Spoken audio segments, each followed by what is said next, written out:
এত সুন্দর হার পছন্দ হবে না? এবার বলো না গো, হারটা তুমি কোথায় পেলে? হিরালালের দোকান থেকে এসে। এর দাম তো অনেক হবে, এত টাকা তুমি কোথায় পেলে?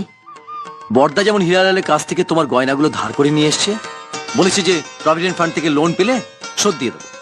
আমিও তেমনি ধার করে নিয়ে এসেছি, বলেছি যে প্রভিডেন্ট ফান্ডের লোনটা পেলেই দিয়ে দেবো। না না, এটা তুমি ঠিক করোনি। ব্যাংকে আমাদের একদম টাকা নেই, প্রভিডেন্ট ফান্ডের টাকাটুকুই সম্বল। তুমি এখন হিরালাল কেটে ফেরত দিয়েছো। বিয়ের পর থেকে তো তোমায় আমি একটা গয়নাও দিইনি। যতবার দিতে গেছি তুমি বলেছো মায়ের তো অনেক গয়না রয়েছে, এত গয়না দিয়ে আমি কি করব?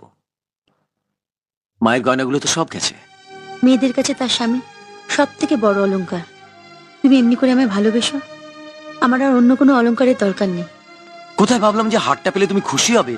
তুমি আমার জন্য হাতে করে এটা নিয়ে এসেছো, এতেই আমি খুশি হয়েছি, খুব খুশি হয়েছি। সত্যি তুমি ওটা নেবে না? আমার যদি একটাও না গয়না থাকতো